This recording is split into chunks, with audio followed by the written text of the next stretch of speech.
Blog Talk Radio.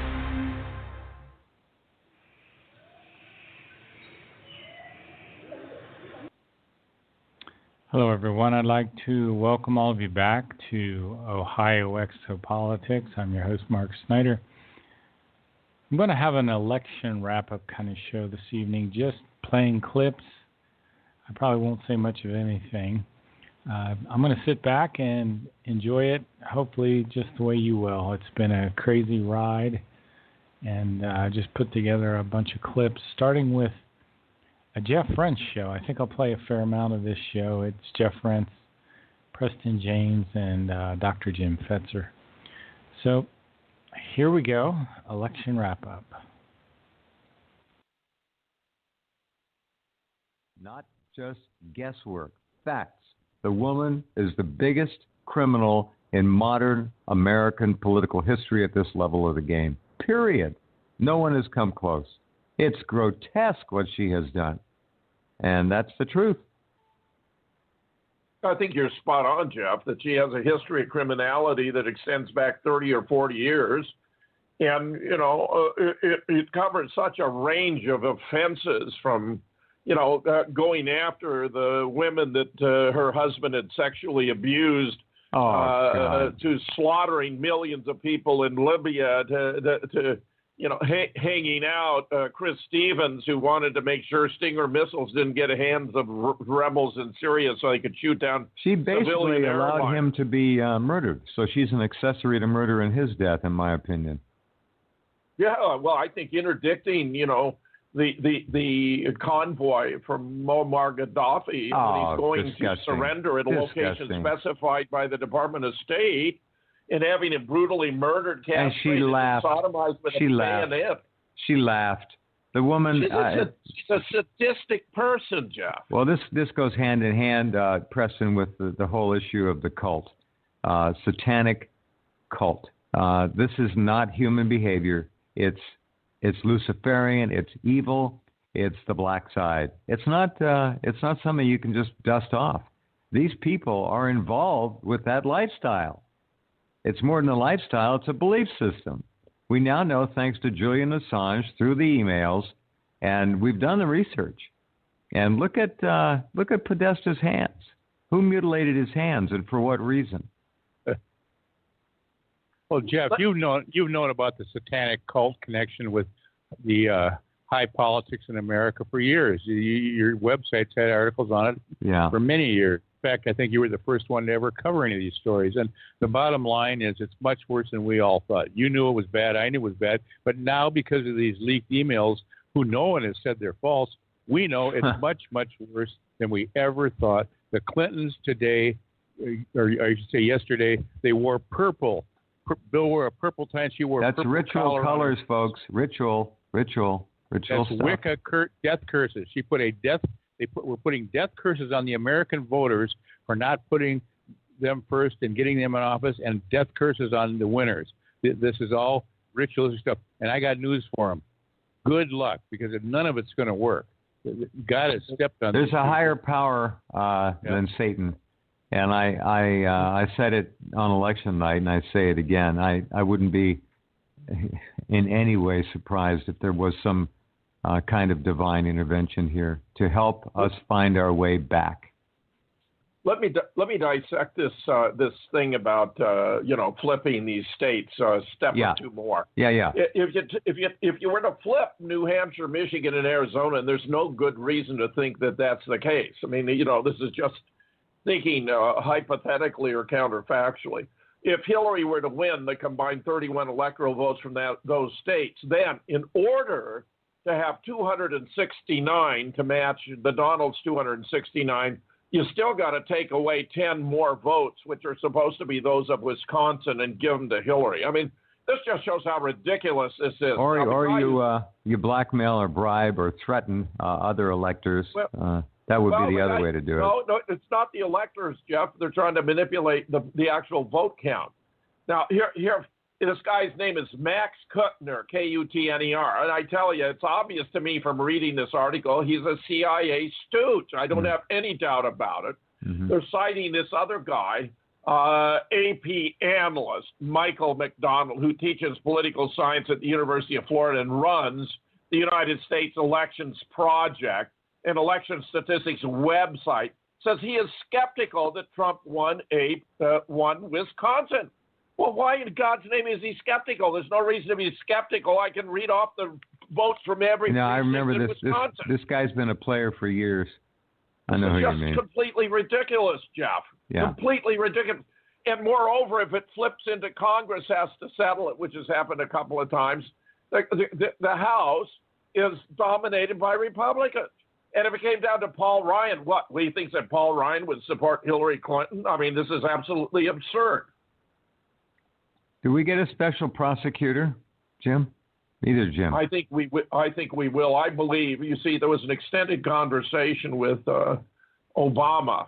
They were supposed to be talking for only 15 minutes, and they wound up talking an hour and a half. They. Donald and Brock. It went, yes. And when you look at the photos of them shaking hands, it's pretty damn funny to look at their facial expressions. But please tell me more. I didn't know it went on that long. Oh, yeah. Well, Brock was saying, well, we talked about the transition and, other issues and blah, blah, blah. And the Donald said, we talked about a lot of wonderful things, and then there were some difficulties. And he said, we agreed on a lot, but he implied that they had not agreed on the difficulties. I'm convinced, Jeff, that Obama was making the pitch for why Hillary should not be prosecuted, why it should just be allowed to fade into the back, and that Donald was unwilling to do it. Like it always does. Every time there's a new presidency, we're not going backwards. We're going forwards. Yeah. Yeah, right. I mean, that's what Obama was pushing, but Donald wasn't buying. That's what George Bush did. That's what Obama did. That's what they all do. Except I don't think it's going to happen. I think you're right. Here's my suspicion, however, that Obama was operating at the behest of the Clintons. They wanted to know if he's serious about going after them.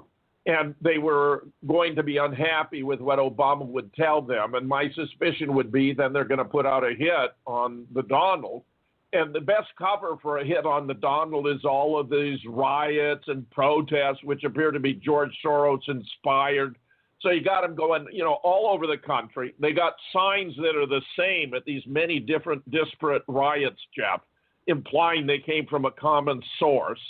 And there's Soros Black Lives Matter. Right, exactly. That's what's going on here. And so they're trying to stir up the pot.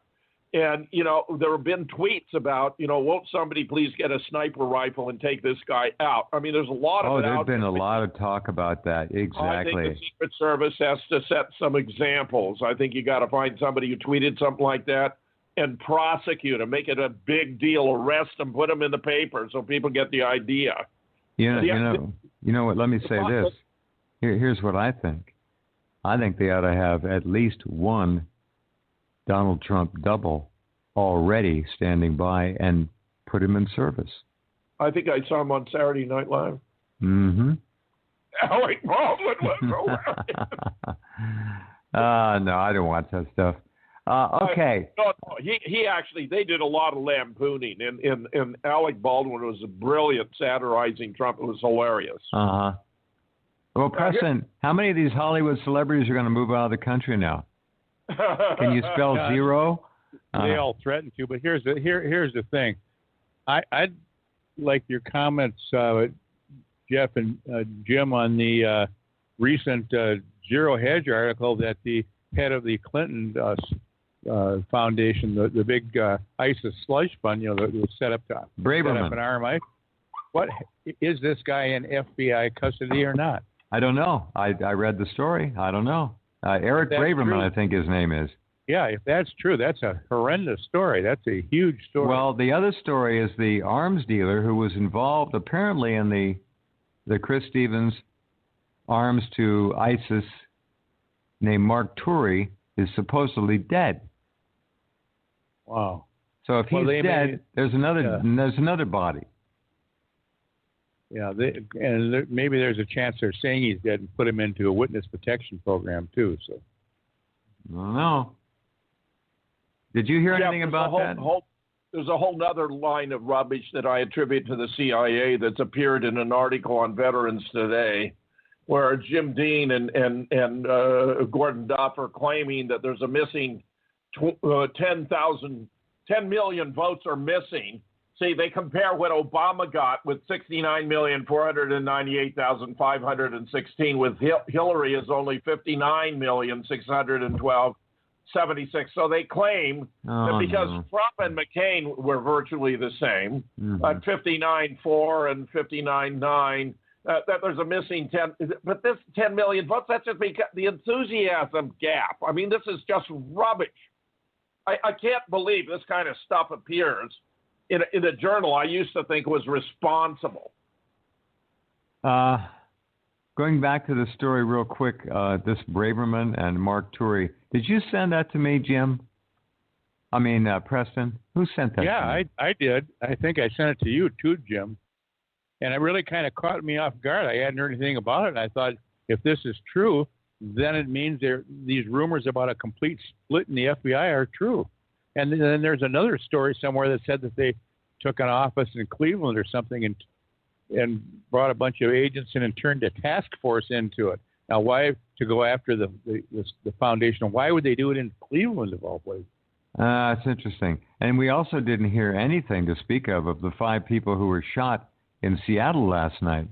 I don't see that on Fox or CNN. One that was critical. Black Lives Matter. Yeah, sure. That? Of course. Yeah. Soros financed assassination. Sounds to me like espionage, doesn't it? Yeah, there's so much treason running around here. Missing CEO of Clinton Foundation, Eric Braverman, appears to be in FBI custody. Missing arms dealer Mark Turi, who was the Benghazi fall guy, possibly dead. Now, this is from IWB. Let's see here if I can find any more. InvestmentWatchBlog.com is the source. Pamela Williams, the author. I have been keeping up with missing CEO Eric Braverman of the Clinton Foundation. It was first reported that he had taken refuge at the Russian embassy in New York. Now remember that, seeking asylum. He had been exposed in one of the WikiLeaks Podesta emails as a mole within the Clinton Foundation. Chelsea Clinton had hired Braverman to clean house, but the old crew at the foundation resented him being there. Bill Clinton's handler, Doug Band, such a creep, wanted him out. He later resigned and was teaching at Yale, or was supposed to do that. As far as I can see, he had a meeting on October 30th, 2016. That's 11 days ago, but he did not attend the meeting. His last tweet was on October the 12th. Braverman replies something. Braverman wed Neil Brown, who also became involved with the Benghazi arms deal. Bear with me here, as this is a complicated story. It is not clear to me if Braverman knew of this before he married Brown. There are so many ins and outs in the Benghazi story. Idea that Chelsea had hired him. Now, Neil, by the way, Braverman and Brown are both males, and they're married. Okay, you got to understand that. These are another homosexual. You're talking about a gay couple. Another homosexual marriage, yeah.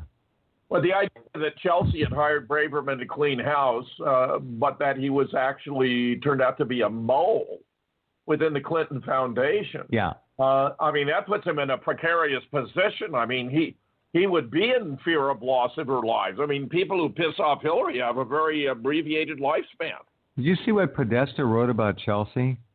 He said, saying that she was not very intelligent would be an understatement. I wonder how that went over. Chelsea's dumb as a post, huh? Dumb as a rock. Well, her father was head of the Rose Law Firm, so he must have been pretty smart to get that high up. Oh, and he was also a Rhodes Scholar. He must have had straight A's all the way through school, right? Webb Hubbell was a backyard attorney that served the drug cartel, the Dixie Mafia. That's why he got to the head of the Rose Law Firm. Nothing else. Mm-hmm. Mm-hmm. All right. And because he pleads guilty, they don't do discovery, which would have revealed that the offense of which he was convicted, which was overbilling clients for work they did not perform, would have led to Hillary Clinton. So instead, he pleads they do no discovery, and the Clintons give him a $500,000 retainer to be their attorney on his way to prison, thereby establishing attorney-client confidentiality. Wow. And also, when Vince Foster was murdered, his files in the White House were snatched out of there, taken to Hillary Clinton's house, and they were found by mistake years later. They claimed there were no records. Those would have taken the Clintons apart at the seams if those had I didn't know they were found. Who found them? Preston, look at that pattern there. You see, there's incriminating evidence, so you dispose of it. You get it somewhere off and secrete it. It's like a pattern with the getting rid of the emails. Very similar. Yeah, they were found, I think, later at one of the Clinton residences, and part of them in the back of one of the cars they had. Oh, interesting. I didn't know that. So we don't know if Eric Braverman, the wife of Neil Robert Brown, or maybe it's the husband of Neil Robert Brown. It's hard to keep that stuff straight. We don't know if he's missing or not. He might be an FBI and he might be an FBI informant. I would say he sought protective custody. That would be my inference. Well, we will find out. Back in a minute. The FBI said that if Trump were elected, they'd feel much better about being able to do their work. Well, it didn't come from Comey, I don't think. Probably the people under him. He'll be fired within a week. Well, I think doesn't he have a 10-year term by law that's? I don't know the answer to that. I don't know. I think it's virtually inviolable. No, but they can. He'll resign. He'll be told, get out or else. Resign or else. So whatever. Hold on a minute. We got to take a break. We'll come right back with Preston and Jim after this.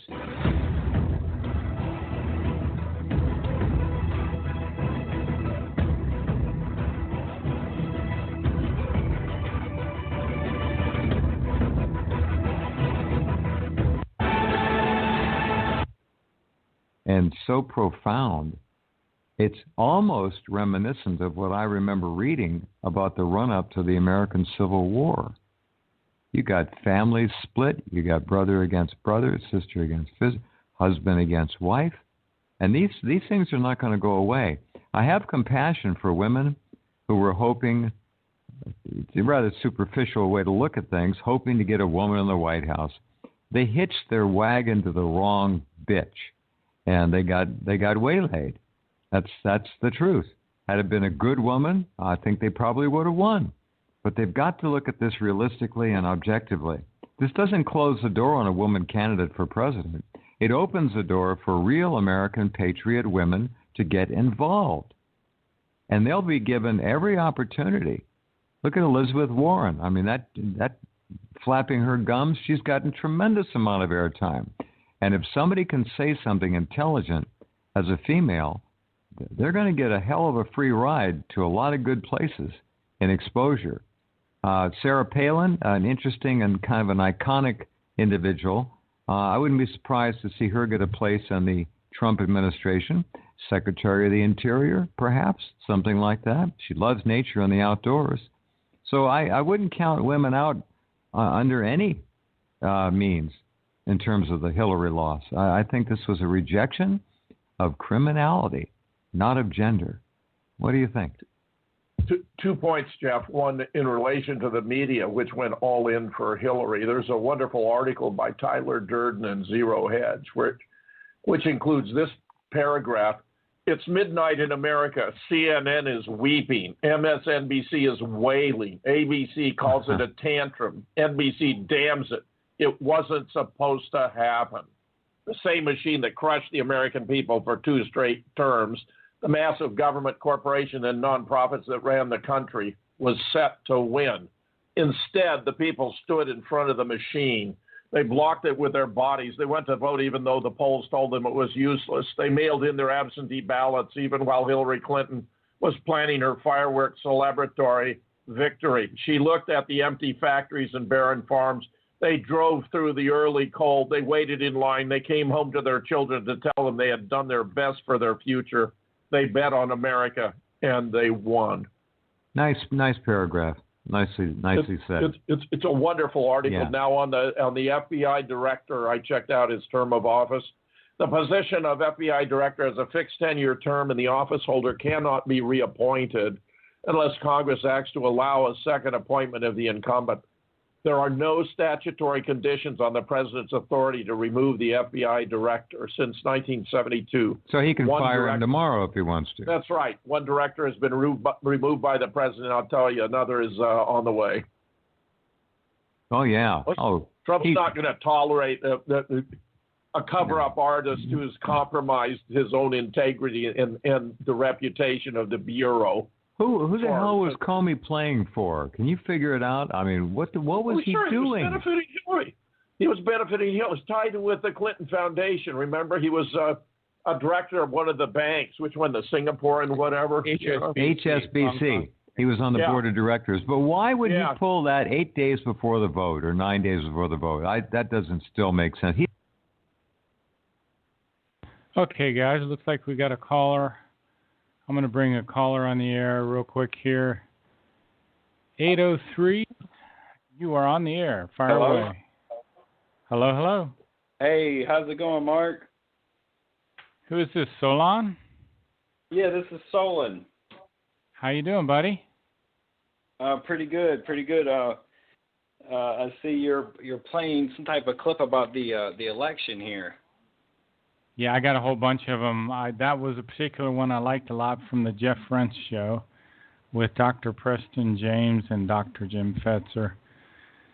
But the really strange phenomena about this whole thing that I'm noticing lately, and I'd like to hear if you've seen this, but I've gotten reactions from people, particularly who I think were Hillary fans, and instead of saying things like, I don't like Donald Trump's policy on immigration, or I don't like Donald Trump's policy on economics, or instead of saying I don't like Donald Trump's policy on or his foreign policy, what I'm hearing is things like, oh, Donald Trump is a dick, or Donald Trump is a whiny ass, or I'm just hearing ad hominem attacks rather than people actually talking about legitimate issues. And it looks like I've just lost Solon. Solon? Oh, you just dropped. Call back in, buddy, if you want to chat, and we can bring you back on the air. There we go. I think this is Solon. Solon? Hello? 704? Might be another caller. All right, I'll take you off the air. Looks like 704 is not Solon. So, okay, Solon, if you want to call back in. I'm not sure why you dropped off the air. There's Solon. Solon's back. Hello, sir. Hello? Go ahead. I don't know if you caught any of... Did you catch any of what I was... You didn't hear anything? Okay. No, well, I'm sorry. What I'm hearing from people that are Hillary's fans, or maybe they were fans of Trump haters, let's call them Trump haters, instead of saying I don't like Donald Trump's policy on immigration, or I don't like Donald Trump's policy on economics, I hear things like Donald Trump is a dick, or he's a whiny ass, or I'm just hearing ad hominem attacks, and I'm wondering if people have been influenced by the mainstream media to the degree that they have believed all of the negative press about Donald Trump. So when he gets elected, they feel internal cognitive dissonance because they've been fooled, they don't know what to believe. I think also some people are very vulnerable to this mind control that's coming from the mainstream media. They, for one reason or another, they've been given an object for their pent-up anger. So they've redirected their subconscious anger on Donald Trump. Anyway, these are just some ideas I have, some speculation. I'm not sure. I'd like to hear your point of view if you thought about that at all. Sure. Can you still hear me? Yes, you're still there. Oh, okay.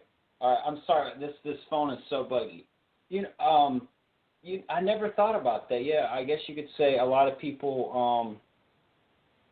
I guess you could call it a mind control thing. I guess people are kind of gullible, and the television kind of it's constantly showing them things.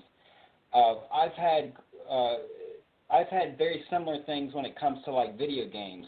For instance, you're constantly thinking about killing something, and this also has an effect. Sometimes I'll get around people, and I get images of almost violence, I guess you could say, which probably doesn't sound very, very good for me to be saying. And I don't know if it's necessarily the video games that do this, or because we're constantly watching like things that are violent on television, and so this kind of like fits into it from what you're saying. I never thought about that with the whole Trump.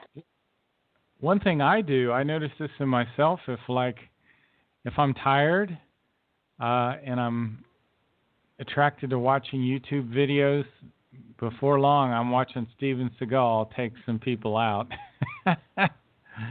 So yeah, it's weird. It's very, very weird. I think we are programmed. We're programmed more than we realize, which is kind of scary. You've even touched on a lot of your shows about how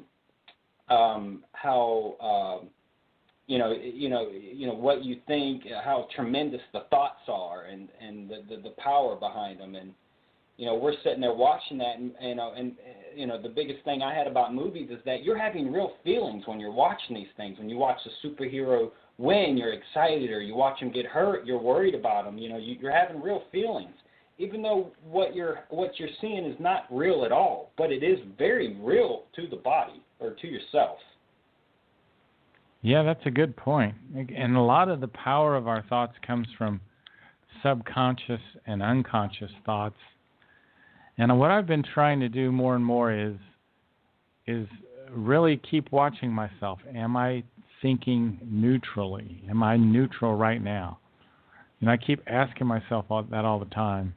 Am I neutral right now? And you notice if I stay neutral, man, things go so much better. Yeah, that's a good point. Yeah. Isn't that the truth? I mean, if you just are neutral, things just go so much better. But you get worried about something or focused on something a little too hard, and pretty soon subconsciously you're putting the negative thought out there. And sure enough, you'll bring that into being, even though you don't want to. You know what I'm saying? You don't want to. Yeah. But there is. I have two things I want to say. On the television, there was actually a patent that had to deal with colors on the TV screen that stimulated. I think one of them was an attractiveness, almost like you would get aroused whenever they would flash certain color, and it wasn't necessarily the colors as much as it was the frequency of what was being emitted from the television. This is an actual public patent. If you want, I could send that to you. That's really interesting that you bring that up, because if you ever watch CNN, which I don't, the only reason I see CNN all the time is the building that I work in. To get on the elevator, I think I just lost Solon again. To get on the elevator, you have to look at this big screen. And the screen is CNN, always. They leave it on CNN all the time. And CNN has a real specific red and something else color scheme, and it really kind of hypnotizes you. So that's really a good point you bring up, Solon. Looks like we've lost you again. Must have a bad phone there. I'm going to pop this clip back in. Feel free to call back in, and I'll check the switchboard from time to time. And I kind of like this show, so let me pick back up and we'll just listen. You didn't have to do that. Well, there's an explanation, but I don't know if I'm allowed to get on the air. Well, my belief is that the evidence was so horrific of all the pedophilia. You got Bill and Hillary with Jeffrey Epstein flying on the Lolita Express going to Orgy Island in the Caribbean. That's right. And the NYPD was incensed over it, Jeff. My opinion is that when they brought to him the contents, it was just so shocking that he realized he had no choice. But this is also why then he tried to cover it up again. But the fact that he reopened the case, I think that was the decisive turning point in the election. But then to claim his department reviewed 665,000 emails in 681,000 seconds, come on, Comey. I know. That's not even clever. I know. Well, I think he was playing both sides against the middle, and the rumor I think so too. I think the rumor I heard is that national security waivers were filed protecting the Clinton operations, and therefore his hands were tied. Oh, interesting. I mean, I could tell you more depending on how much you want to know. I don't know how much you want on the show, but I'm just saying this. You can put some more out there. That's what this program's all about. We do things here that nobody else does. So. All right. Well, I can only tell you what I was told. I have not vetted it. I have no proof either way if it's true. That's but fine. inside the intelligence community, come from a very high source. Hillary Clinton, Bill Clinton, and Obama all are career CIA, either assets or agents working for the Bush crime cabal.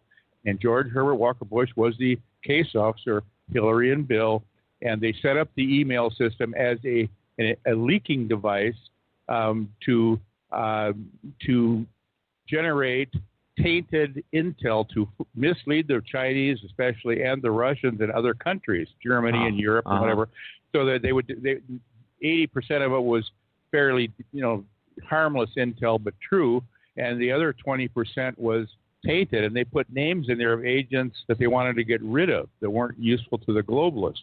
So, and what happened was, because of the Clintons' greed, they went off the reservation, and instead of just using the financial functions of the foundation for their own purposes, they got greedy and spent it on Chelsea Hubbell's wedding and spent it all on all kinds of personal things. Right. Well, I think what happened is they got so dirty that people inside the CIA that were running that operation cut them loose, just washed their hands and said, "Okay, fine, you be responsible." So. Okay, folks, I'm back on the phone lines again. 7704, I'm bringing you on the air, 704. Hello? You're on. This Mark, it's stolen. Yeah, I'm using a different number this time. Hopefully I don't get disconnected. Did you hear what I was saying about the CNN color scheme for CNN? They have a very distinctive color. Go ahead. The CNN News has a very distinctive color scheme. It's very attractive. It's red. It's very hypnotic. It just pulls your attention in immediately. Exactly what you were talking about. Yeah, there seems to be a pattern on this, and this is kind of how I came to understand this. And it's these colors have an effect on us whether or not we realize it, especially with I've learned about how melatonin is created when there's no blue light entering in the eyes. Really? So they definitely play a, yeah. Oh, yeah. So, yeah, there's, I don't know, that's a whole other story if you want to go into that, but the colors play a role in the body. Well, I don't know. A lot of people don't give any credence to chemtrails, and I know the Meyer material doesn't either. But one thing's for certain is whatever is the pollution that's causing our sky to turn white and taking away the blue sky, I would like to know what kind of psychological effect that can have on us. Have you ever thought about that? Well, I personally haven't read much on this, but I have been told that. You there? Yeah. Oh, okay. I'm sorry. I thought my phone died. I've personally been told that the Meyer case said that it was phony, but I haven't read that. This is what I was told. And so and from my understanding, what you're seeing is those contrails are getting worse because of the climate change that has taken place. Now, I shouldn't say this without fully understanding it, but this is just how I've had it come back to me from my understanding. I think you're pretty correct. I think that's exactly what I've read, is that the condition in the atmosphere is causing whatever you want to call these things, the contrails or the chemtrails or air pollution. Basically, the exhaust coming out of these jets are sticking around now. It's like a permanent thing in our sky. So now it's affecting all of us. So, but you were saying if there's a lack of blue, regardless of what it is, the Maya material's almost usually always right. So we'll assume it is right, but it's still having this impact on us, right? Yeah. We don't get to see our blue sky. Well, blue. Well, just white has the color blue in it.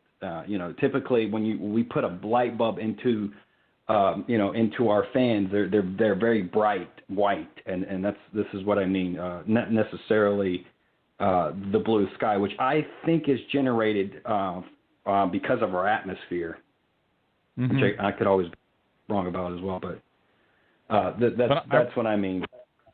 But wouldn't a blue color have a different effect on us psychologically than a white color? I will say that I actually, I was listening to a video the other day from, what was it, the Figu guy, Christian Frenner, and he was talking about that every color is different for each individual person, and he was talking about, blue can have a calming effect, and you'll know that everyone has a different color. So we definitely know that colors have this personal effect to us and, what we think is beautiful. And this has also been stated in certain languages where certain languages don't have certain color spectrums, like the color blue, for instance. And they would put these colors in front of people and they wouldn't know what this is, and they would just relate it back to the closest one that they knew in their language. So I think it's, so this plays the color itself definitely plays a role in how we consciously perceive it. So, but what do you feel about the protesters? God, I have a lot to say about that. They're upset. All of America's upset, and I can't blame them. We've elected someone who has spoke before. He has thought about what came out of his mouth, and we're seeing the backlash of that. And like you said, the media portrayed this guy. They only showed the negative side of things because they were pushing an agenda, and we're seeing the cause and effects of this. So see, from my perspective, what Trump has done is speak openly. The first person in politics that I've ever seen speak openly about the corruption. See, I've been studying this corruption for years, and he's the first one that had the courage to come forward and speak about it. Now, so I'm trying, I think, and correct me if I'm wrong, I think a lot of the public thinks that he's just saying crazy, outrageous things. But the real situation is it's really that bad. What are your thoughts? Yeah. No, he has definitely said some stuff that even the media would say, he's bringing up things that, you don't necessarily hear about, and it's drawing people in. And that's definitely true. A lot of people don't want immigration. They don't want people, we realize that we have a growing problem, which we don't necessarily call it a overpopulation right now. We just call it there's too many people. They're taking my jobs. I don't have a job, and so this is causing an uproar. And so he sees this. Of course, he kind of sees it in a negative light. We got to kick people out, which that's not necessarily how to go about it. But you're right. He is saying things that, he is saying things that aren't being talked about. And on the flip side, he's saying things that are a little crazy. Like, for instance, he doesn't believe in climate change. A lot of conservatives don't believe in climate change. I know the Meyer material definitely says it's real. I think we have done many things to destroy our environment. You know what I'm saying? We've destroyed our forests, which has had a tremendous impact on us. So, I mean, climate change is one of those things that is that something you'd bring up that he said that you would say, is that what's causing all the protests? Well, it's all that. Like, for instance, the people in California, everyone there, they know that climate change is taking place. It's happening right there. You look at the people in Florida, I should say Miami, they see it. And so you got this guy that's denying it, and then on top of, the negativity that's been portrayed from this guy, it's just a buildup, and people are just frustrated. So they're frustrated because Trump doesn't believe in man-made climate change? Are you sure that's why they're... No, well, it's both. I would say you have Californians or I shouldn't just say California, because I know that it's also people who have done their homework and have done, realize this is going on. But it's also the way he portrays. I mean, the media has portrayed him in a negative light, that he's a womanizer. He is, well, they also look at, now I also have my own opinions, so I'm trying not to step on those. Because I kind of feel that America does have a culture, and I know a lot of people saying that we don't have such a culture, but December rolls around, people have an idea of what's going to happen, and we got a holiday coming up now. I mean, Thanksgiving. I don't know anyone in this country who says I don't celebrate Thanksgiving. It's American holiday. So, hello? Yeah, I'm listening. Oh, and so when he's talking about we don't want to bring in Muslims, well, Muslims have you've even talked about this on your show about how they have a different culture, and and people are seeing this, but I really hate that racism is starting to take place. I talk to people from all different races. And, they've got this point that there's like this white privilege. And I look to them and I say, I don't necessarily see it as a white privilege. I just see that statistically speaking, white people have more money. And we know that money brings opportunities. Yeah. I don't know. I mean, again, I just don't see the connection back to Trump. Unless it's just that the media has made him a symbol for everything that people don't like. Well, basically, some of the stuff I just said, which is about racism, that they have definitely portrayed him as this, and when he's talking about he wants to build a wall and keep the Mexicans out, that is a form of racism. Because some of these so-called Mexicans are just Americans that are just wearing this thing, or I shouldn't say it like that. They look like people who are from another country, and this is creating a turmoil in our country. We should be uniting at this point. Instead, we are fighting each other. Well, that's interesting. He has great. Trump has great support among the Hispanics and the blacks. People don't realize this, but some of his greatest supporters are Hispanic and black. Go ahead. I just wanted to say something on that. If you see what's going on in the protests, a lot of them are happening in cities. And me and a friend, we were looking at the election, and most of the cities voted for Hillary Clinton. And it was, and if you look at the population, there's way more people in the cities, and therefore that's why I think maybe that's why she won the popular vote. The electorals, of course, is a whole other subject. But that's why I think what we're seeing in the cities are people who are pissed off. Their candidate didn't win, and they're also being shown this negative side of Trump. It's very interesting. I mean, Hillary Clinton gets on the air there, and you can watch the YouTube videos where she said that if she's elected president, she's going to go to war with Russia and Syria, and the nuclear weapons are on the table.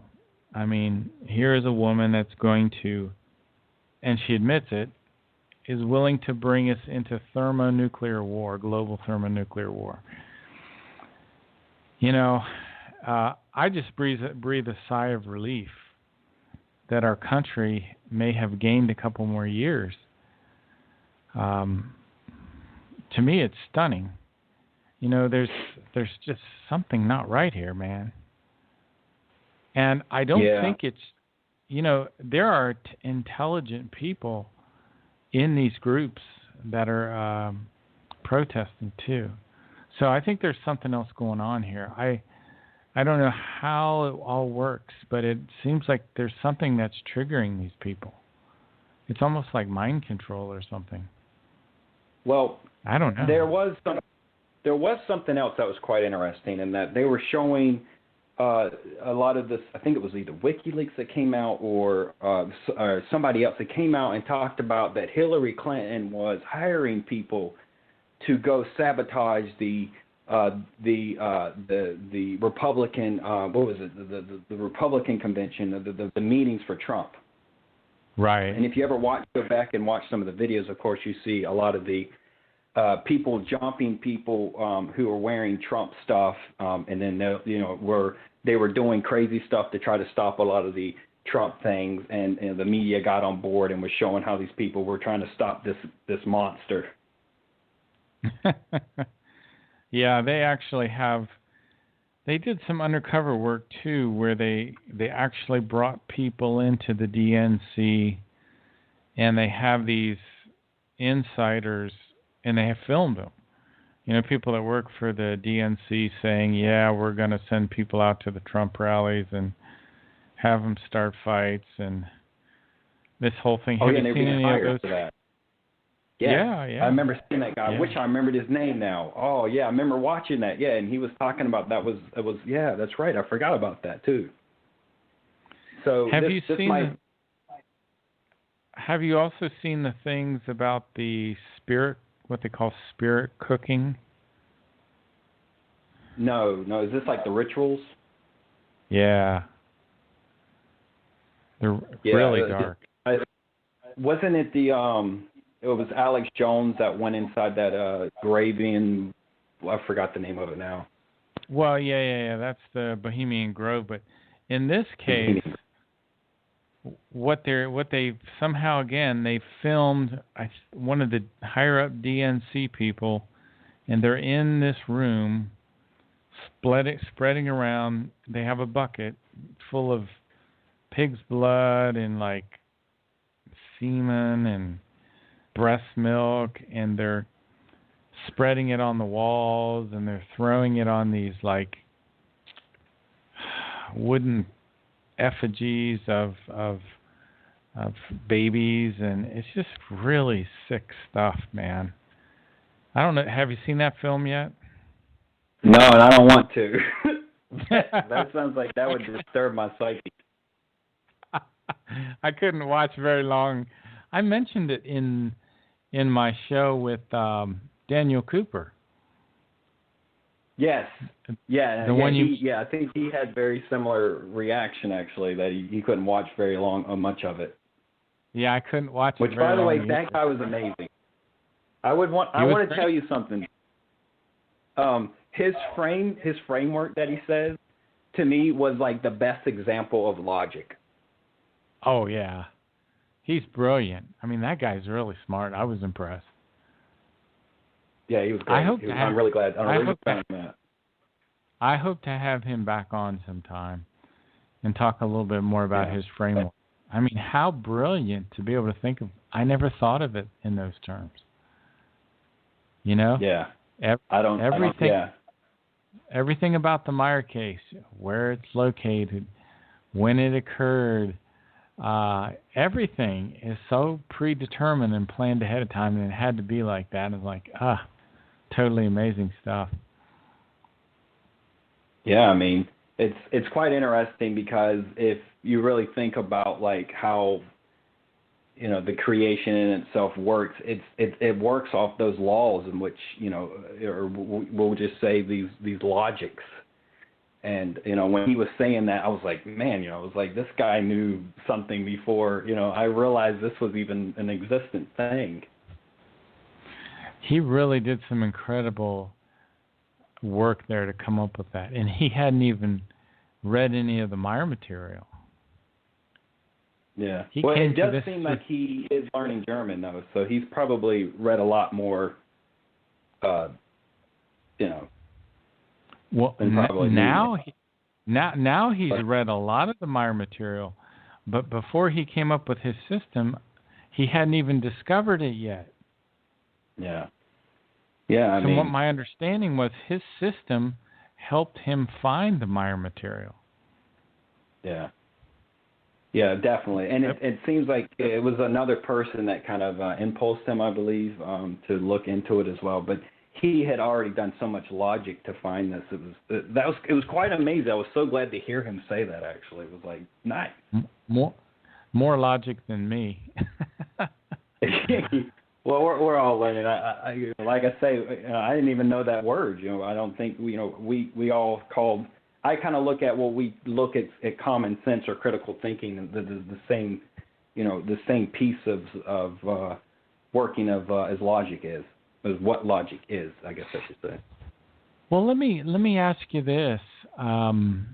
We both know what the Meyer material says in the Hanok prophecies about the Civil War and about the breaking up of the U.S. into 5 different areas.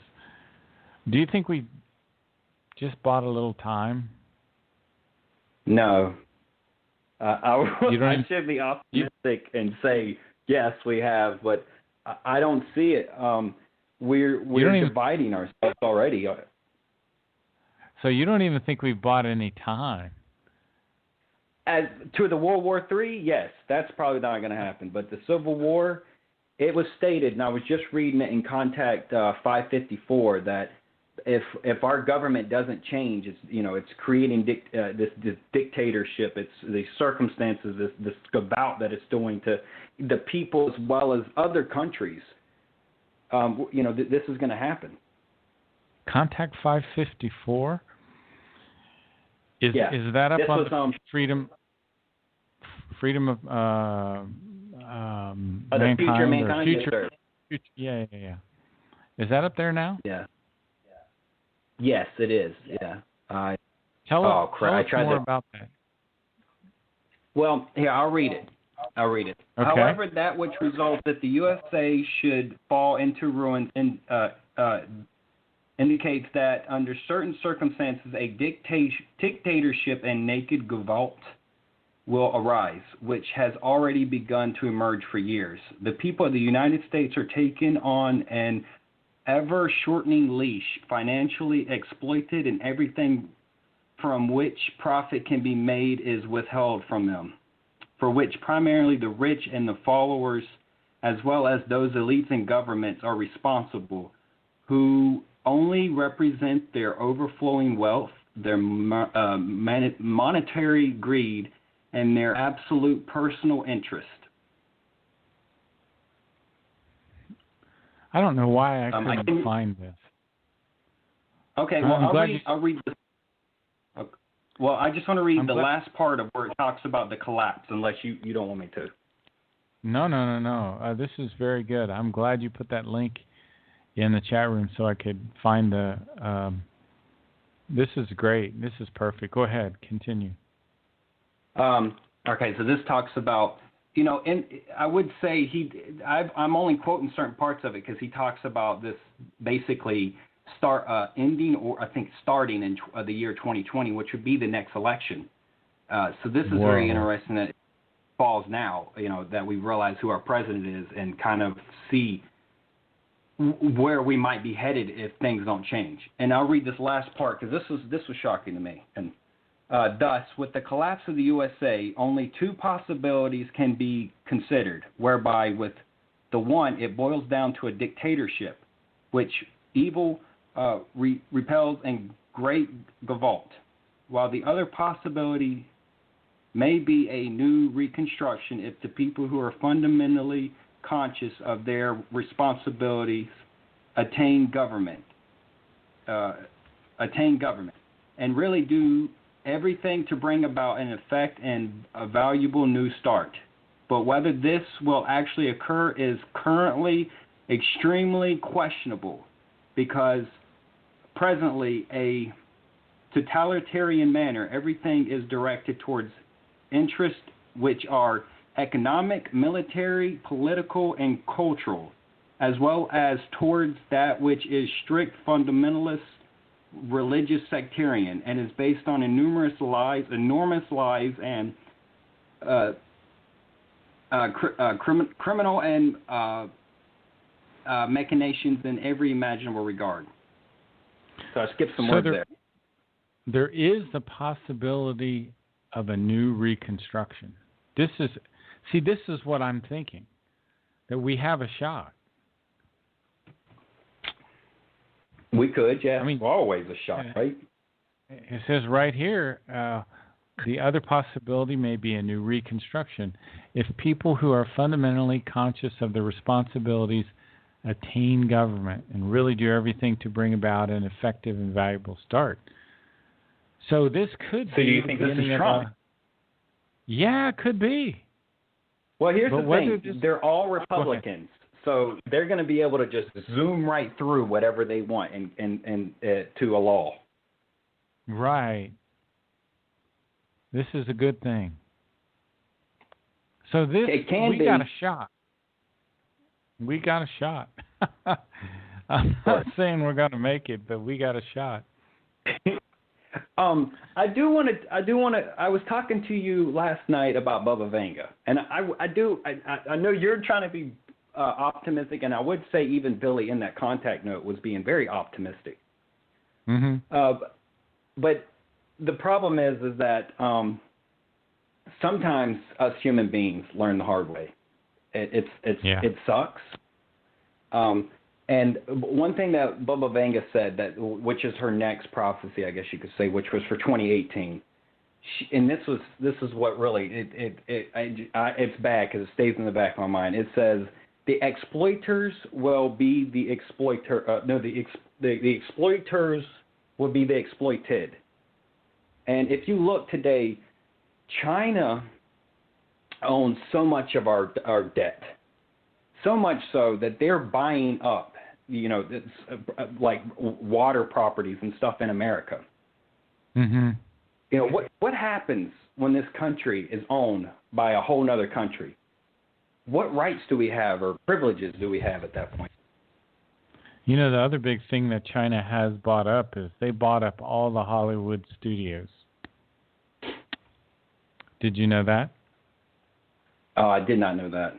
Didn't know that. They bought all 6 of the Hollywood studios are now owned by the Chinese. So that's going to be the propaganda we're getting. It's going to be only that which is approved by the Chinese. What was that? Oh, that was my phone. Did you hear that? Or you? Yeah. I'm sorry. I don't know what you're. Super loud. I'm sorry. That's okay. It's been that kind of week. Yeah, that's understandable. So we have a chance. We have a chance. It says of a new reconstruction. Yes. That is something these people to think about. Conscious. They have to be Say aware. That again? They have to listen. So it says in there they have to be conscious. They have to be aware. They the Bewusstsein. They need to. They really need to pay attention to their actions. To what they're going to be putting on. Paper and passing. Climate change isn't going away. What if we only make this worse? we look at the insurance today, and I have, I've talked to a friend, and he made a really good point. If let's say that you remember that hurricane came through, let's say that came in and hit that entire East Coast, which it almost did. It was a lot faster and it was a lot harder, and it just took out all the houses on the West Coast. The insurance companies would just fall apart overnight. There's no way that they could afford to pay back all these houses. We would just see things change overnight. So, climate change is a huge thing, and we overlook it as it's not a big deal. Do you see climate change in the same light as overpopulation? I see overpopulation created climate change. I agree. That's the way I see it, too. Yeah. So I think they're both interlinked. I think the biggest battle to fight is overpopulation, because everything bad. When I was talking earlier about having, I was told that being white, you have privilege, and I look at these people and I say it's not that I had privilege, it was that I had opportunities, and when I was reading some of the way the Payaran live. They all have the same opportunity. They could all have any resources they want. Of course, they have to work for only 2 hours a day. I mean, that's pretty not that bad in my opinion. But they can have anything they want because it's all it's all available because of the way they have a set population. And if people understood that we could have this system, we just can't let it. We have to control one thing first. That is so perceptive, man. I'm glad you said that, because if we had a population of 529 million, we had this standard of living and this technology, you're right. We probably would only have to work a couple hours a day. That'd be awesome. Man, with the robots coming in today, that's going to happen. But the problem is that humans don't like being idle. I don't know about you, but if I'm not doing something, depression starts to rise in me. When I watch retired people, they start getting upset at something. It's like they have to be doing something. They start nitpicking on things. They start kind of getting on people's nerves because they're kind of bored, and yet, they want to do something. We have this, what Meyer calls the bemuhen, the toil. That we must do this. It's what we live for. Is to learn and to strive and to evolve. Or at least try. That's a good point. I have so many hobbies, but I tell you, I do think it's true. I still don't think I have exactly what it takes to be without the pressure of the job. The pressure of having the job helps keep you going, doesn't it? Oh man, you have no clue. Not only that, but I have a very special job, and it feels good to be wanted and to help out. So this giving and sharing, and there's this inside of us that makes us all do this. It's like innately and built into us. Even when people don't want a job, they want to do something else. They're not wanting to just stay home and do nothing. I know people who are addicted to video games. I know people are addicted to video games and the drugs. Those are things that they, even though they're not healthy, those are things you have to, constantly do. That's a good point. And those addictions, after a while, you lose the satisfaction. And they become a source of frustration, a source of frustration. This contact report that you told us about is so fantastic. 544. That is awesome. And it has some stuff in there about our second sun, the binary star. Did you notice that? Very interesting. Yeah. Well, I actually, Michael Horn put out a newsletter, and that was linked in there, and I was just looking for that part. But yeah, I did know it's had that. Yeah, it's a great contact note, and it's kind of recent. I think it's 2014, or was it 2012? I think it was 2012 it was published or written. Maybe I'll print this out and read it in a little more depth, and maybe I can go over it later on in the weekend. You have anything else burning a hole in you that you wanted to talk about? Because I could turn these clips back on. Oh, I have lots of stuff that burns inside me. Okay, well, let's hear one more, and then we'll get back to our clips. Okay. Now I know in some of these clips they're talking about almost like election fraud. It sounds like. Oh yeah. I have. I think we give the government too much credit sometimes. These people are human, and they might have a little bit of understanding of maybe how the people think. But I really think that there was an election fraud, and it happened through the mainstream media. And what happened is that everyone realized that these people lie now. I mean, you can talk to anyone, and they tell you that that they were being lied to, or that they weren't being told the truth, at least, about the election. It was one-sided. It's very obvious to people now. In my generation, a lot of people don't. They know that these people are full of crap. This is not good for their future. Yes. Oh, I agree. I totally agree.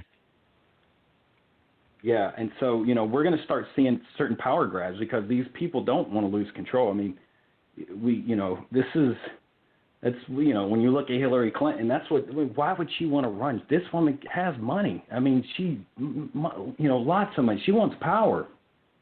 Yep. And, That's it's so scary. True. And so, when I saw that she had lost and she could have pushed certain things to have things recounted or whatnot, but it wasn't like that. It was like she knew she was going to have her job, and she was still going to be able to pull strings and do, what she wanted to in the background. And, it's like, you talk to people and they're like, look, this woman has done things that we can't allow in this country, no matter who she is. Exactly. And, I tell people she should be on trial right now. And they said, exactly. The FBI found it and they let her off. And I'm like, that's not how things work. Like, these people are corrupt. They are totally corrupt. I have a book that I've read. I'm about halfway through it. It's called Clinton's War on Women, and it's by Roger Stone. And I suggest everyone should read that. I'm going to put a link in there for YouTube video called Hacking Democracy, and it's by Bev Harris. So people can check that out. And I'll try to do a show tomorrow, and we can talk more about the Meyer case then. Sound good?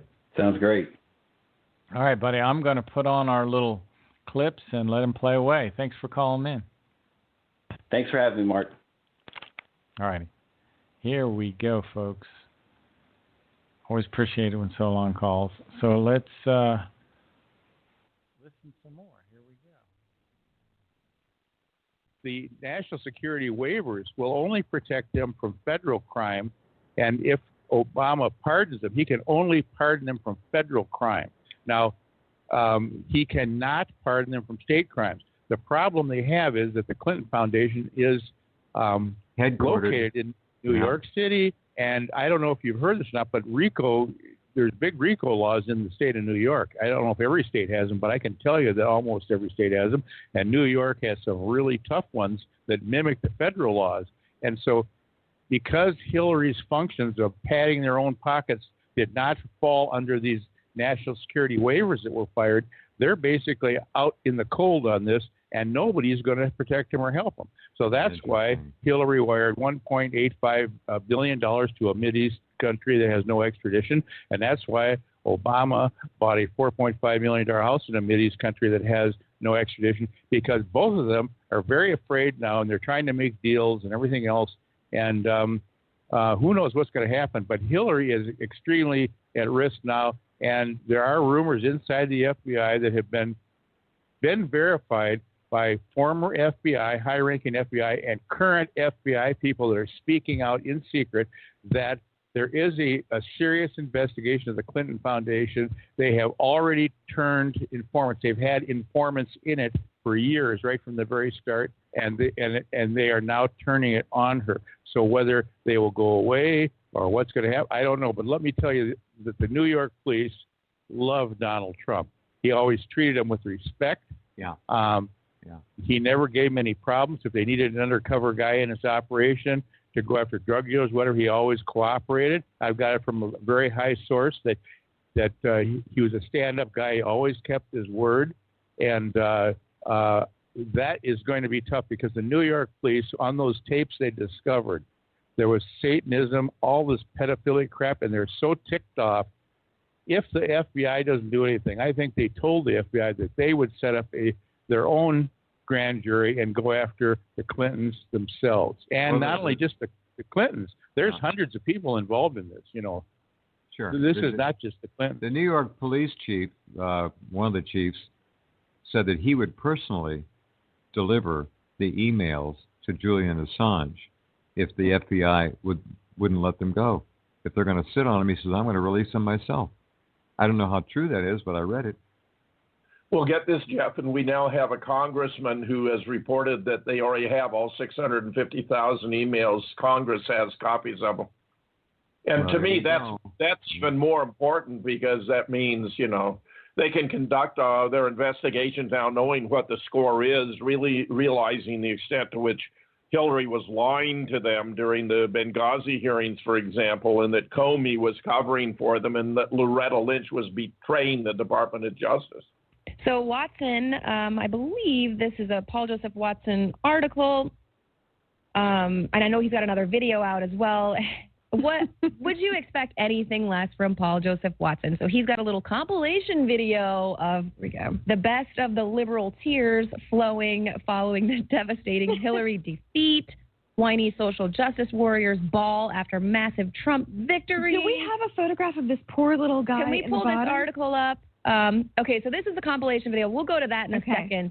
There's another article up. It's titled Liberals in Tears Following Devastating Hillary Defeat. Let's just scroll through some of these. I know Adon Salazar, I believe, or Lewis, they Snapchatted some of these people crying last night, just totally triggered. I don't laugh at people crying, but it is kind of funny.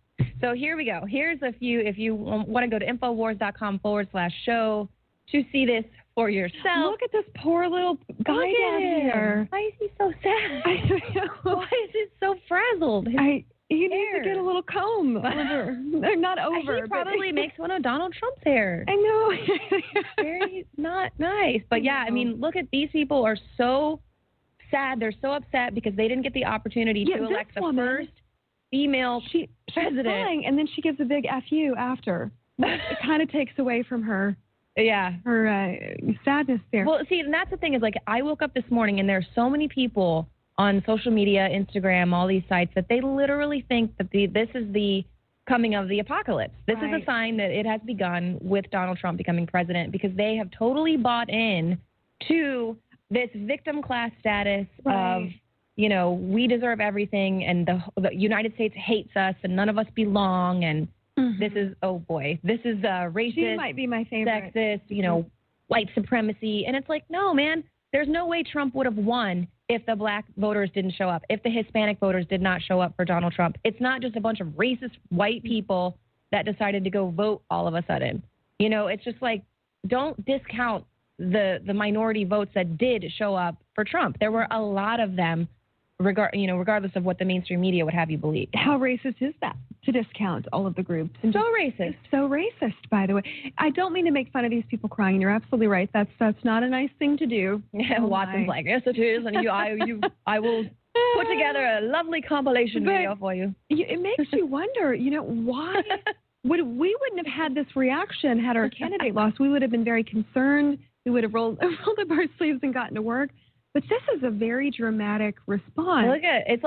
Did you cry like that initially when you realized that Hillary Clinton and her ilk stole the nomination from Bernie Sanders, and then you just cried some more because you're realizing that it's just Hello, darkness, my old friend. Oh, my gosh. He has such a wicked sense of humor. You're so scandalous. I hope like you're watching this. My goodness. Oh, okay. Ready? Let's see Watson's little sense of humor in action. Hello, darkness, my friend. I've come to talk with you again. And which Republican candidate has the best chance of winning the general election? Of the declared ones, right now, Donald Trump.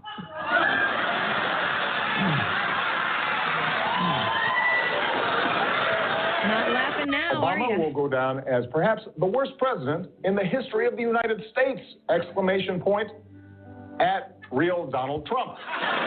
Well, at real Donald Trump.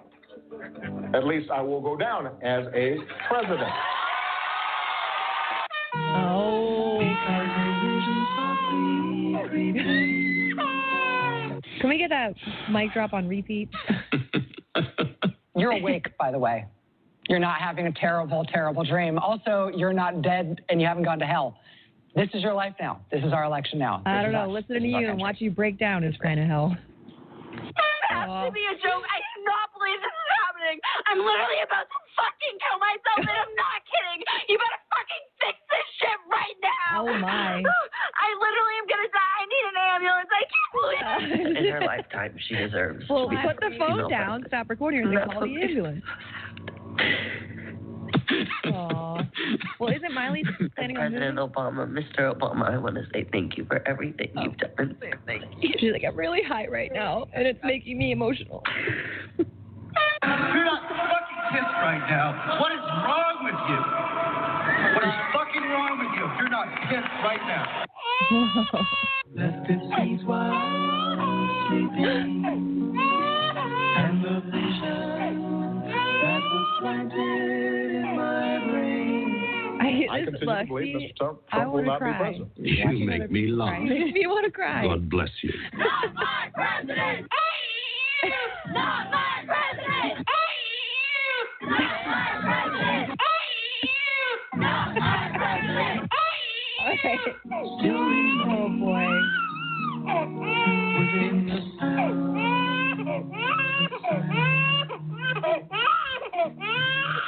Oh, Watson. There she is. I'm triggered. Well, that was our lovely editor-at-large, Paul Joseph Watson, having a little bit of fun. He has a talent for editing. And let me just tell you, editing is no small thing. And that is a talent right there. He's good with the flow. He's good with the flow. He's very good with the flow. So, we did see Rachel Maddow there in that compilation video. She totally had a breakdown last night. I think she was actually trending for a little while on Twitter because people were like, wow, look at her losing it. She was one of the biggest supporters for Hillary Clinton. She was actually revealed in the WikiLeaks to be one of their favorite journalists that, they could count on her to spin and push out a positive message for Hillary Clinton. So everyone already knows at this point, like, look, lady, we're never going to trust you again. I mean, did anybody watch or trust her other than Hillary Clinton's camp and a few social justice warriors? I don't think so. I don't think anybody dismal rating. You have to really be in the know to even know who she is. I mean, she's not really a, I hate to say that, not to be rude. No, I feel like a lot of people in California, places like that, know where, and they think she is a god. After weeks of taunting Trump supporters over Trump's suggestion that he might not immediately accept the election result, Hillary voters came together, preached a message of unity, and graciously accepted Donald Trump's victory. Oh no, they actually rioted, attacked people in the street, and threatened to kill Donald Trump and his supporters. He refused to say that he would respect the results of this election. Now, make no mistake, by doing that, he is threatening our democracy. And the peaceful transition of power is one of the things that sets us apart. It's how we hold our country together, no matter who's in charge. All year, they preached the mantra, love Trump's hate. All year, they denounced us as being hateful and intolerant. And what's the first thing they do after the election? Engage in rampant hateful intolerance. This tolerant liberal called for people to die to prevent Trump from taking office. We can't just do rallies. We have to fight back. There will be casualties on both sides. There will be, because people have to die to make a change in this world. Look at this idiot. Wall Street is the enemy, not Muslims or immigrants. You just voted for someone whose entire campaign was funded by Wall Street, you utter fucking moron. Look at this clown. I am gay. I am in love. I am terrified. Yeah, you didn't seem to be too terrified by 20% of Hillary's campaign being funded by a country that still executes gay people. Seriously, has anyone told you people that you can't change the result of a democratic election by throwing a temper tantrum? The Electoral College isn't going to look at you burning a Donald Trump effigy and think, oh well, a bunch of butthurt losers had a hissy fit, so I guess we better just invalidate the entire election and just have everyone vote again until Hillary wins. This isn't fair. I need Hillary to stand up right now and walk in and sue the United States of America. That's not how it works. You're literally protesting against free democratic elections. Your behavior is why Trump won in the first place. Do you understand that yet? Americans saw you attacking innocent people, burning shit down and rioting all year, and they responded by voting against what you represent. Also, you're carrying Mexican flags while chanting, Trump is not my president. You know that this is America, right? Do you know what country you're actually in? SJWs are trying to pressure the Electoral College to disregard the vote altogether, because blocking the outcome of legitimate free elections because you don't like the result is so progressive. It's not what dictators in third world countries do at all. Now, Katy Perry thinks that she's Che Guevara. Rise up, the revolution is coming. Seriously. Fuck off to North Korea. You'd like it there. You won't have to worry about elections because your candidate wins every time. Look at the unhinged insanity that motivates these people. I remember yesterday when I was naive and I thought the September 11 attacks were the worst thing that could happen to America. Yeah, that's right. 9/11, a terrorist attack that killed thousands of people, that led to multiple wars, that killed hundreds of thousands more people and ruined the Middle East. Donald Trump is worse than that. Yay, let's all get ready for World War II. Hey, dipshit, World War II already happened. I have friends who are literally scared for their lives. Personally, I don't think a president should have that kind of mass effect on people. They're probably scared because for the last year, you've been regurgitating hysterical media propaganda about how Donald Trump is literally Hitler. It's your own fault that they're scared of a democratically elected president. And it's the media to blame for inciting these anti-Trump riots. They're even paying people to play the role of anti-Trump agitators. If Trump supporters had reacted to a Hillary victory like this, the media would be denouncing them right now as dangerous, democracy-hating bigots. The media is also reporting on all this as if it's some kind of spontaneous grassroots uprising. Wrong again.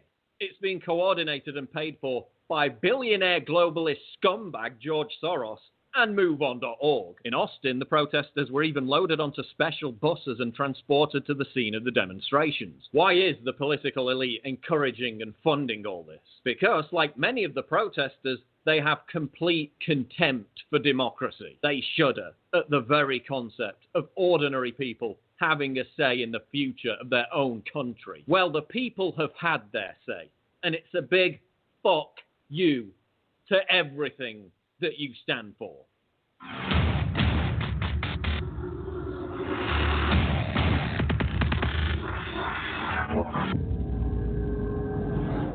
Hi, everyone. I'm Elaine Quijano. As Donald Trump and his transition team prepare to take over the White House, protesters across the country take to the streets. Chants of "Not My President" echoed across several major cities Wednesday. Hundreds of people gathered outside Trump Tower in Chicago. It was a similar scene in Washington, D.C., outside a Trump hotel, where a few demonstrators got into a scuffle with hotel staffers as they tried to push back a barricade. And after violence erupted in California's Bay Area Wednesday morning, protesters are filling the streets again in Oakland. Not my president! Not my president! And hundreds gathered in New York City's Union Square, calling Trump racist, sexist, and anti-gay. Another group of demonstrators came together at Times Square and marched toward Trump Tower. Jamie Yukas is outside of Trump Tower in New York City. Jamie, what is the message that these demonstrators want to send? Elaine, a number of them just kept chanting various causes and saying that Donald Trump is not their president. They just kept going on and on, whether it was about racism, sexism. A number of people compared him to the KKK, that type of thing. You can see right now that the crowd is starting to disperse a little bit here at Trump Tower. We're at 58th Street and 5th Avenue. At one point in time, police officers here on site told me that they believed between 1,000 and 3,500 people had marched from Times Square up to this area. We know that another group is going to be meeting at Union Square, potentially joining them to then march from Times Square up here right now. But you can see the crowd starting to disperse right now. They're headed up towards Central Park and Columbus Circle. We are in a barricaded area. The police had cordoned off the media at one point in time, trying to corral us into one spot so that we didn't get lost in the mob. You can hear some chanting. You can actually, I'm going to step out of the way. You can see the police officers moving the barricades back. Now, these barricades were set up for the protesters themselves, and it looks like they're trying to open up Fifth Avenue once again. At one point in time, we actually had people hanging from street lamps and different poles here. We watched some people crawl up onto transit bus stations, that kind of thing. You can see in front of Trump Tower, there's been a lot of security right outside there. You can see a lot of the garbage trucks and barricades that have been set up. I did have a couple police officers tell me that at one point Donald Trump was home today, but they believe that he did leave at one point tonight. We do know that he's supposed to be in Washington, D.C. tomorrow meeting with President Obama, so we're not sure of Donald Trump's whereabouts at this point in time. But with these two protests that you mentioned happening tonight, it seems that he may have gotten out of town. We know Melania will also be meeting with Michelle Obama tomorrow as well to go over that transition team. So you can see the police officers starting to push people now onto the sidewalks here in Midtown Manhattan and get them out of this specific area tonight to try to get them on their way. This was expected. People had been posting on Facebook and that type of thing that these protests were going to be happening tonight. It seems like for the most part things remain peaceful. There were some moments where we saw on social media that somebody had been saying that there were some arrests that happened and potentially some fires that were started here in front of Trump Tower. But I just talked to an organizer who said that the NYPD did a really good job keeping everybody safe, that they're actually very happy with how things turned out tonight, that they moved people right along and are now dispersing them up to Columbus Circle. All right. Jamie Yukas, thank you so much. Donald Trump pulled off an amazing political feat. He deserves tremendous credit for that. It helped us keep our majorities, but it also showed the country that people don't like the direction we were going. Well, I was the Speaker of the U.S. House of Representatives, Paul Ryan, earlier today. For the past few months, Ryan had been, well, no fan of Donald Trump. And Coulter is a fan. In fact, some credit the ideas in her book, Adios America, as a blueprint for some of Trump's campaign promises. Ann Coulter joins us from New York tonight. So where did we all get it so wrong? And when I say we, I mean the collective we the media, we the pollsters, at least almost all of them, and quite frankly, the parties too. Even they were saying last night they were not expecting this result, both parties. So what weren't we seeing out there? The pent-up rage at both political parties, mostly over the issue of immigration. I'm quite obviously that became, as I describe in my book, In Trump We Trust, in his opening speech, he talks about a lot of things, a lot of big, hot-button issues. But the chant that came to define his campaign immediately and right through the end was the chant, build the wall. And I know you've been playing some immigrants in America saying, oh, what's he going to do to Muslims and what will he do to us?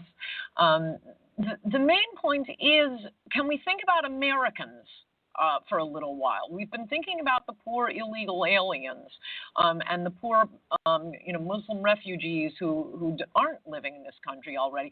But what about the people already here? Immigration is just a government policy like any other government policy, but it's the only one that politicians don't even, and the media, don't even think about saying this should be designed to help the people who already live here. And that's what I think. It was the pent-up rage at both political parties who have been serving the donors and the plutocrats who want lots of low-wage immigration because they want the cheap labor, and the Democrats who want the votes. But Americans still care about America. I'm still not quite sure why we missed that happening, because it's not like we didn't just see it through the Brexit vote. There was a lot of that in that. We see it and we heard it just a few moments ago in some of the anti-immigrant stand taken by different parties in Western Europe that are on the rise. So it's a puzzle that it's kind of went by unnoticed if it was that degree of rage that was making, plotting this turnout that we saw yesterday. Well, I saw it coming, and I begged Republican politicians to take up the issue. Luckily, I didn't have to do any begging with the great Donald Trump. It's not as if Americans looked around the country and thought, I know, we need a reality TV star to be president. That's not why he crushed his 16 opponents in the primary and then won an election with the entire media, his own party and the other party working against him. It's because, he saw the $1,000 bill lying on the sidewalk and said, hey, I think I'll pick that up. I've been begging members of my own Republican Party, but the ex-Republican Party, not the new Trumpian Republican Party, to please do something about immigration. I mean, I've been talking about this in speeches for a long time and then wrote Adios America. There were other issues that were being talked about in the media. I was never invited on TV to talk about immigration, but I could work it into the conversation. That was never. You're doing well tonight. Let me ask you though. This becomes now the question for people like you. It's one thing to deliver through the primaries, one thing to deliver during a campaign, another thing to deliver if in fact you win. And people are pointing today to a number of comments that Donald Trump has made in the past few months, like this one that I just want to play in an interview that he gave to Lester Holt a couple of months ago at NBC. Watch this. Are you going to be a different guy as president than the one we see? When you're president, or if you're about to be president, you would act differently. I want to be different. When you're president, you act in a different way. There's no question about that. Now, that's given some people pause, whether he's talking about style or substance. And a lot of people assume he's talking about substance. And once, as we've seen in so many other past new leaders, they start flip-flopping. Are you concerned that that'll happen on issues like the one that concerns you so much, immigration? No, I'm not at all. I was worried about him backing away from his opening speech when he lost, $100 million the first week. That's why it took me about 48 hours to say that he would be the next president after that opening, what I call the Mexican rapist speech, because we've been betrayed so many times before. But no, the way to be popular, the way to get ahead is not to take Donald Trump's stands on these issues. He has absolutely been rock solid. And no, I think what he's saying is sort of a commonplace. I mean, you speak differently when you're talking to your wife versus your employer versus your children versus your mother. Yeah, there's a different bearing you have. He probably won't be tweeting out funny things as president of the United States anymore, but we're getting a wall. He's renegotiating trade deals, and we're going to start deportation. All right. Well, let me ask you a series of quick yes or no's on things like you've just mentioned. Wall, that's going to happen? Yes? Absolutely. Deport millions. You going to deport millions? Yes. I never understood this idea that, is there a time limit to it? I mean, we don't need a deportation force. They don't have to be gone in the first week, but he's explained very clearly. Just let ICE, that's our immigration enforcement outfit, just let them do their job. They're being prevented from doing their job now. Well, are they? I mean, there have been more people deported under Obama than anyone else in the past, no? No, that's a myth. They changed the definition of deportation to include people turned away at the border. No, it has gone down dramatically under Obama, and President Bush wasn't exactly, a warrior against illegal immigration. He tried to pass amnesty. Both political parties have completely let the nation down on defending the borders and protecting Americans, just allowing immigration to do its job. All right. Yeah, What about eventually we'll get to millions. What about Muslims? He's been kind of all over the map on that one. What has to happen on Muslims entering the country? Anything? Well, there are lots of people who do not live in the United States. Billions, I believe. None of them have a constitutional right to move to America. It is the president's authority to determine and can have broad categories. If we want to, we can say only redheads. We can say no redheads. The idea is let's take people who are good for this country, not only people who are smart and educated and not likely to go on welfare, but people who aren't likely to commit terrorist acts against us. I mean, so it you seems don't quite think common sense. You don't think he should rule out all Muslims altogether? No, I mean, no one, I think, seriously understood him to mean that, even when he said he was calling for a ban on Muslims. As my friend Peter Thiel said, right, but as my friend Peter Thiel said, the media refuse to take Trump seriously, but they insist on taking him literally, whereas everyone else listening to him, like me, take him seriously, but not literally. Look, this is a figure, I never thought it meant every single Muslim. Well, he's going to be president now, this is the basic policy. Right, he's going to be president now. So there will be exceptions. Yeah, but we as got president, the point we'll have of to it take him by literally, saying right? We're running out of time. No. This is pretending not to understand the English language in order to attack someone. It's been done to me my whole life. It's very annoying. It was never intended that way. Yes, there will be a general policy against Muslims, and yet there will be exceptions. What about, here's the last one, the Lock Her Up crowd, who have been very vocal for the last few months. Does he prosecute Hillary Clinton? Yes or no? Possibly. I mean, you're not above the law in this. Should he? Well, the FBI is looking at crimes that may have been committed. And just because you run for president and just because you're a Clinton, you don't get a pass on breaking the law. It's not a question of whether he prosecutes. It's what the FBI finds. All right. We're going to have to leave it at that. We obviously could go on. There's lots of other areas. But we're glad we had this opportunity to chat with you for a bit. Ann Coulter in New York tonight. Thank you.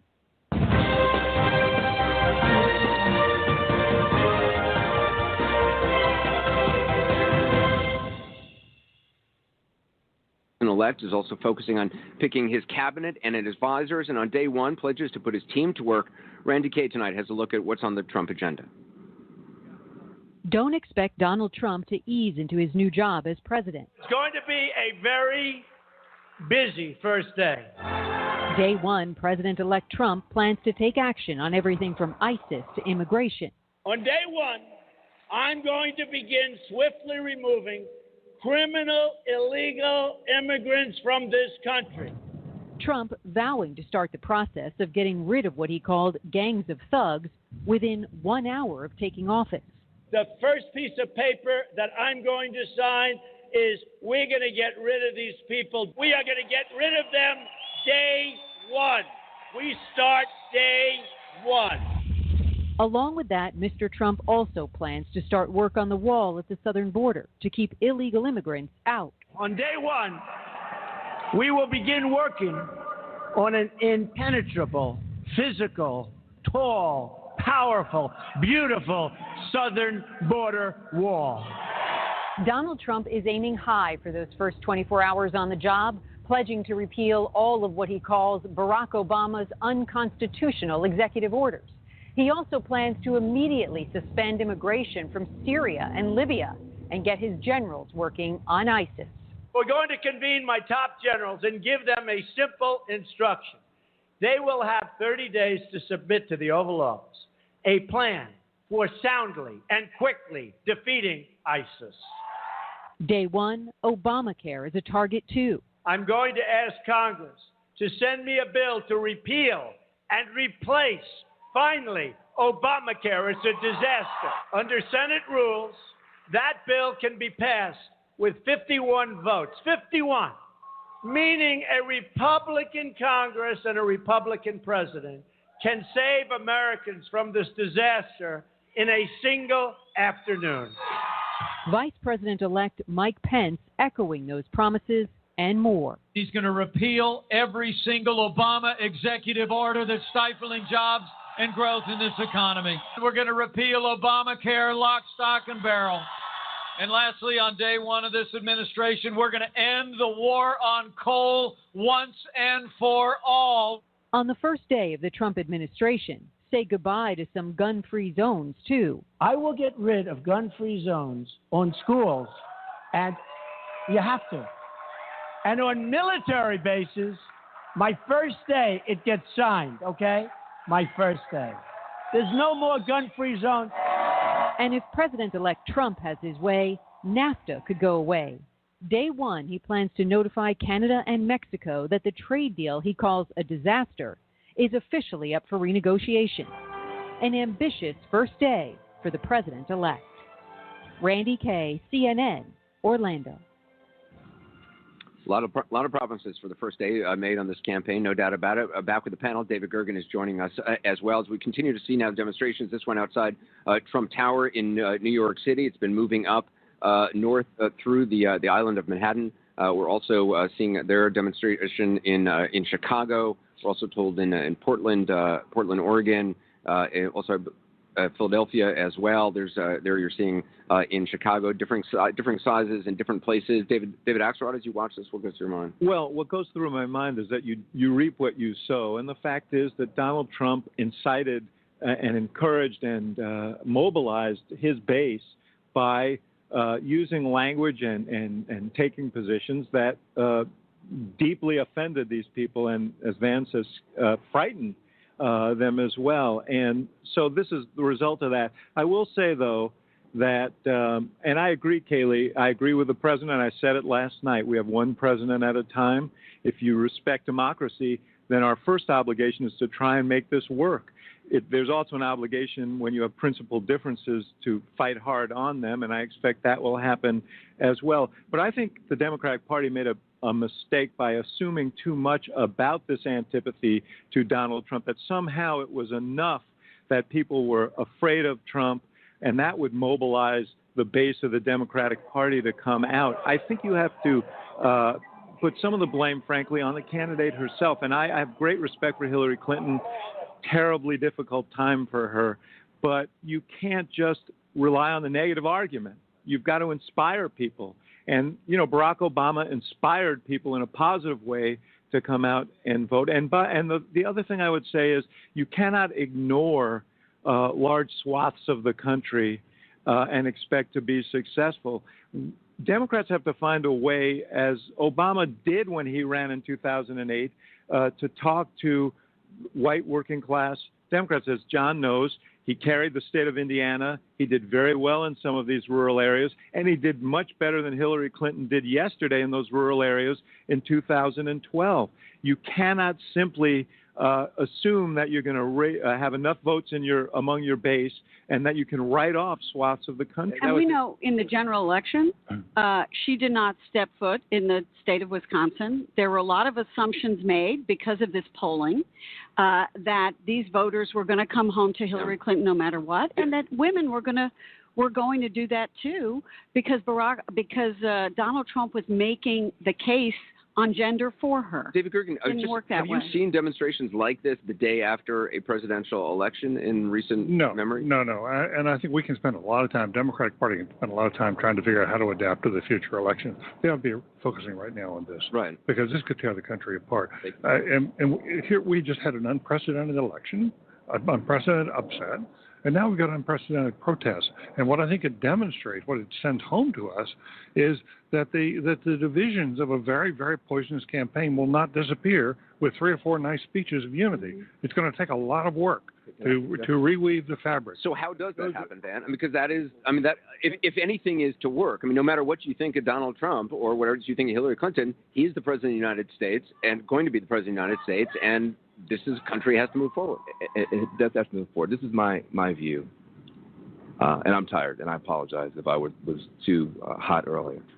The rebels are on the rise, period. The Trump rebellion, the Sanders rebellion, the Black Lives Matter rebellion, before that, the Tea Party and Occupy rebellions. Frankly, Obama was kind of a rebellion. So the rebels are on the rise, and the establishment is on the ropes. And that is a fundamental fact that you have to deal with. And so had it been the other way around, you would have, this is basically the Sanders Rebellion and the Black Lives Matter Rebellion in the streets tonight. That's the structure of this out here tonight. And so, and there's three parts of what you see out here tonight. There are the anti-capitalists and socialists who are against the Democratic Party and everything else. They're actually a minority. They're loud, but they're a minority. Then you've got the Sanders disappointed folks who want better but don't know how to get there, and you've got Black Lives Matter and their sympathizers. That's the structure of this all across the country. We have to find a way to engage with them in their fears, not tell them they're wrong, not tell them that they shouldn't be, but to actually listen. What we didn't do with the Trump rebellion, we should not do with this rebellion. Yeah, but it's broader than that, I think, Van Nell. I'm very sympathetic with everything you said. I also think, though, there are a lot of white professional young families who are having a hard time trying to figure out what to tell their kids and how to explain this and how to work with them. I mean, I've gotten emails about that. What do you think we ought to be saying this about that? You know, it's my grandchildren.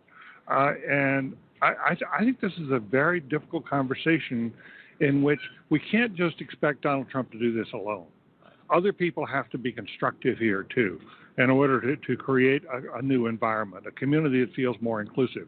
Because otherwise, we're going to beat each other's throats. That's Also, to expect somebody, Donald Trump, who, I mean, experienced leaders, politicians have some experience in this sort of thing. To expect somebody like Donald Trump, who, for all the attributes he has, may not be used to speaking Anderson, to something like this to me, there are lots of ways in which Donald Trump's inexperience will test him. This is a matter of sort of the character of leadership, the character of the person. He can view this two ways, which is as something to organize against, or he can rise as president and say we need to close these chasms and address them. And I listened to Randy Kaye's piece about his first day. Sounds like an active day. I think he ought to think through that agenda a little bit and think about the implications of some of those things on that list in terms of whether it creates a larger chasm or helps close it. A good leader adapts to the moment. Right. He had his campaign agenda. Lots of candidates have had an agenda in the campaign, and then they become president. They have to do something. I remember Guantanamo Bay was going to be closed. Right. Guantanamo Bay was going to be closed. Bill Clinton said he wouldn't do business with the dictators in Damascus and the butchers in Beijing. Candidates say things, and then they become president. It's the hardest job in the world. Everybody so far is saying the right things. Donald Trump gave a very gracious conciliatory speech last night. Even if you're not a Donald Trump supporter, you should applaud what he said last night. He tried to bring the country together. Hillary Clinton today, the president today, everybody's saying the right things. The question in the next critical 10 weeks, we have 70 days, we have 10 weeks, is what do they do? And this is a test for Donald Trump, but it's also a test for his opponents. Does he see this and say ingrates? Or does he see this and say, I need these people. I have to find a way to talk to them. Could he travel the country and do town halls in this period? There are international leaders who want to meet him before he takes office because they're nervous about what he's going to do in the world. Who he surrounds himself with, the decisions he makes over the next – we talked about this Monday night in our final thoughts sort of what's going to come. I've never anticipated – the country is so divided, racial lines, gender lines, education lines, left and right, blue states, red states, that this transition is critically important, and what he does in these next 10 weeks is absolutely important to his start. We got to take a quick break. We're going to continue to monitor these demonstrations. We'll have more with the panel and our reporters in the field. We'll be right back.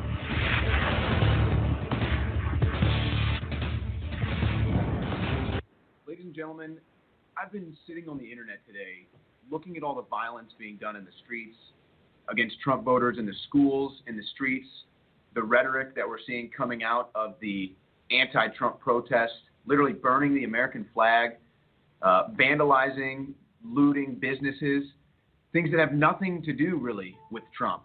And to burn the American flag is just a hate crime against yourself. I mean, you're an American at the end of the day.